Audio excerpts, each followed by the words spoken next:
Hello, it's Ed. Welcome back to the studio. I hope you've had a great week. It's good to see you.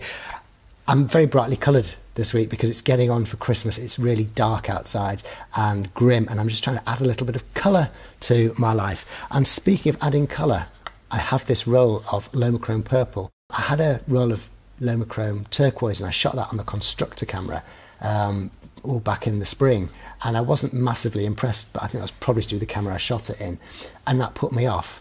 And so I never shot this, but I have been really interested in Aerochrome, and I've been occasionally off and on shooting digital photos to make them like that style of photo.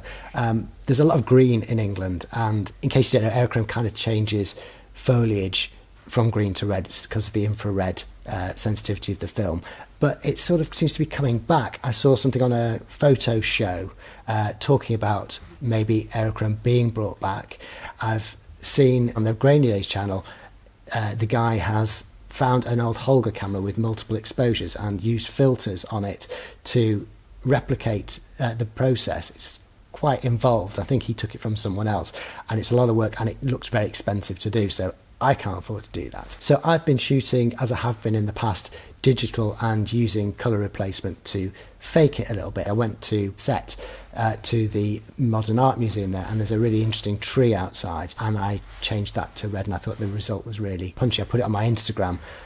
If you follow me on Instagram, you'll have seen it already.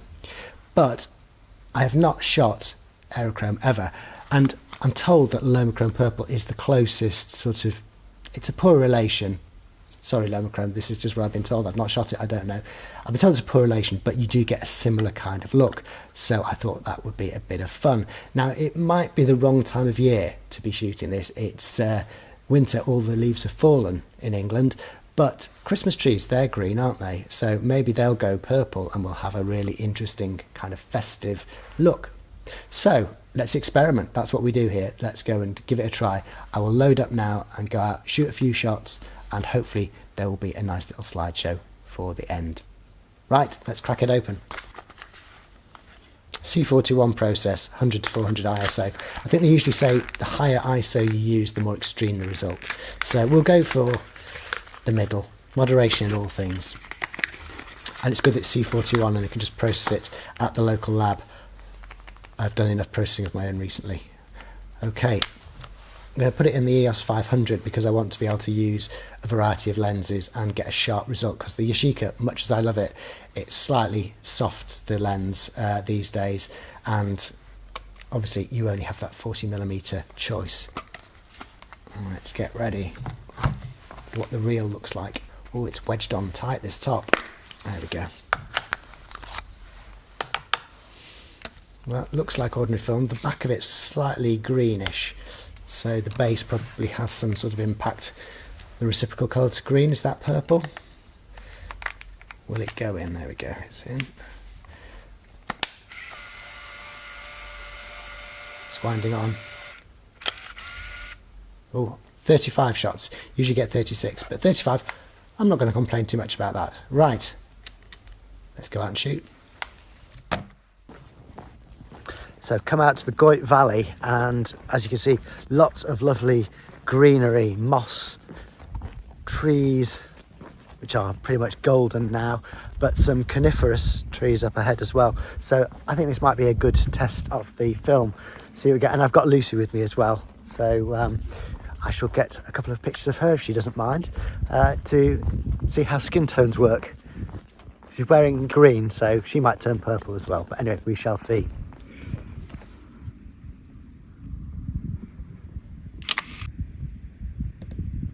So I thought I would actually talk about these photos as we go through for a change, because it makes more sense just to take each one individually and talk about it. This is the first shot that I took, and it's also the first one that I tried processing, so it was a bit of a test, and there are different ways that it could be processed.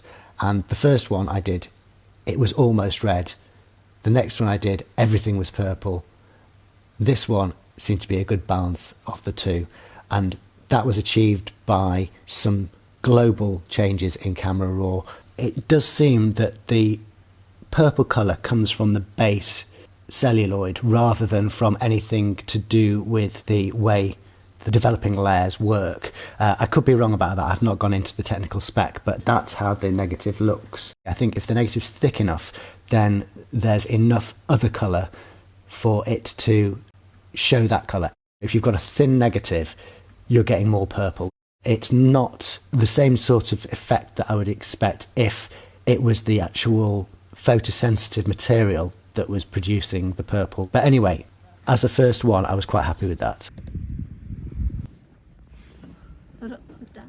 No, you find that.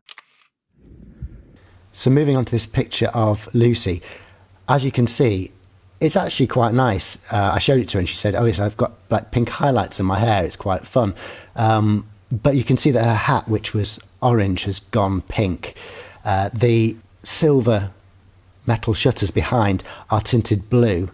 And that again is because I've taken a grey point from Lucy's white top here to try and get the most subtle effect and the most natural effect. When I took the silver of the metal as the grey point, so that was neutral, everything else was way too purple.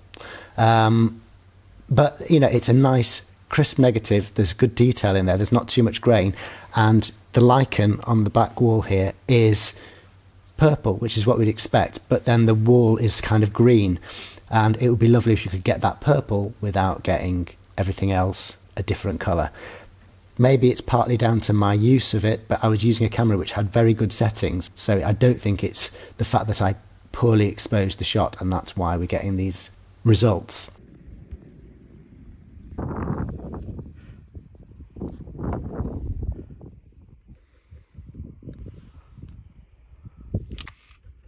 I think this has worked out quite nicely, and the reason I think it's worked out quite nicely is because it's more subtle. The green of the foliage here has turned purple, and the sky has remained blue, the reservoir has remained blue, and it just seems more attractive.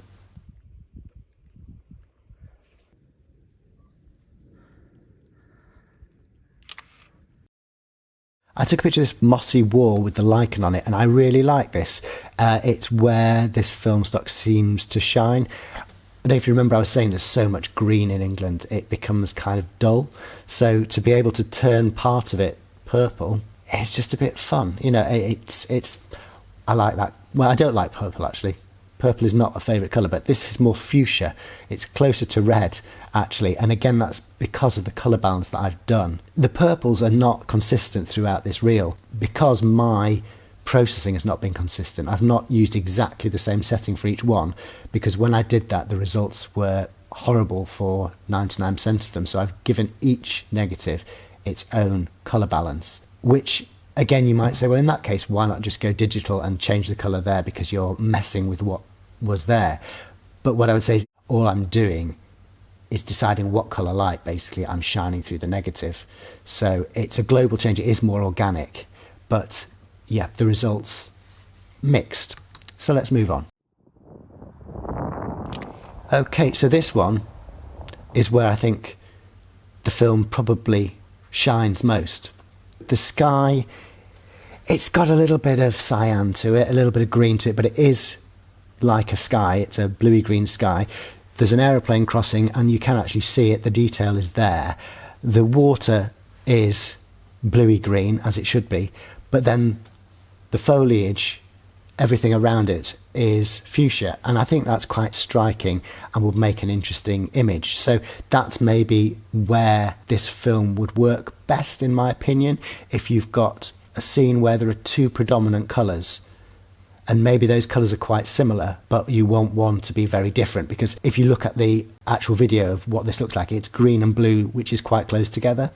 Purple and blue are very different. So I think this is one of those pictures where the effect works. It's not a particularly interesting picture in itself, but it does show where this film might have a purpose.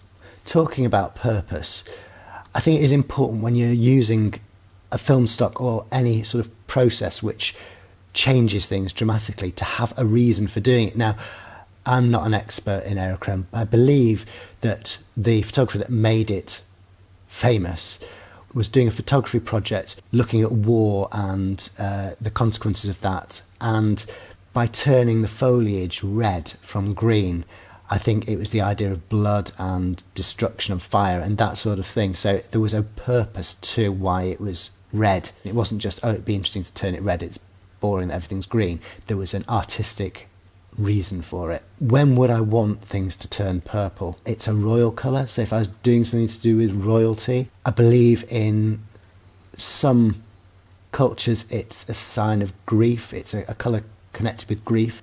There might be a reason to use it there. But I think purple, it's not a primary like red. So its use is kind of more restricted.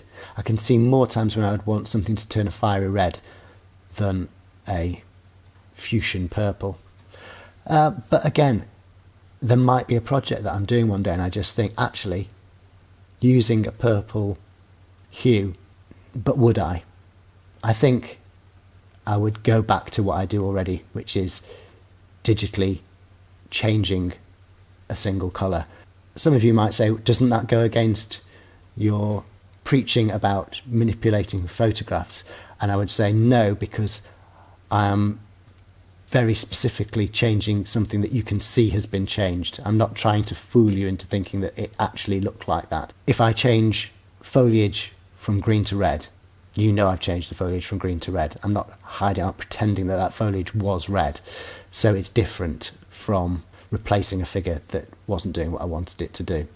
And again, I would be doing it for some kind of artistic expression as a way to either provoke an emotional response or an intellectual response. So I think it's allowed in those circumstances, and it doesn't make me feel like too much of a hypocrite by saying it. But there you go, my opinion. Let's move on. We can't stop without getting a picture of something that is all too common, has become a motif in my work, which is the hanging pool bags dog owners seem to leave in every country place or suburban place. So yeah, the poo bag in the tree. Royal canine? I don't know. This tree stump which had been carved, I think it kind of works here because the tree stump has remained brown and the foliage behind it seems to have turned purple, and it's a kind of royal figure. I think this is actually some sort of fertility thing. I'm not sure if it's supposed to be a royal figure, but it kind of works because, you know, I was talking about purple and royalty. Maybe this is one where I could make a justification for having used this particular colour in this particular process. I've come into Manchester and I've put on the wide angle lens because I just want to get some architecture shots, something city-like.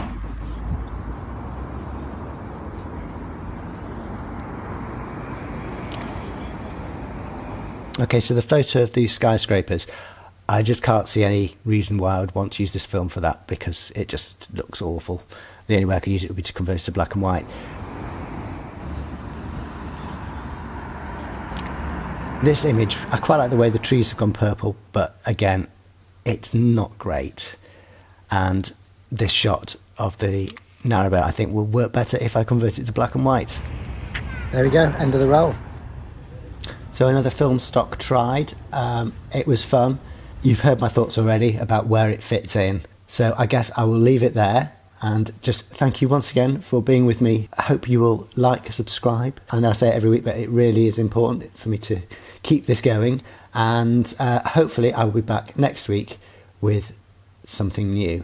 I think it might be Christmas special next week, actually. So yeah, do definitely tune in. Might be on a different day because of the festivities.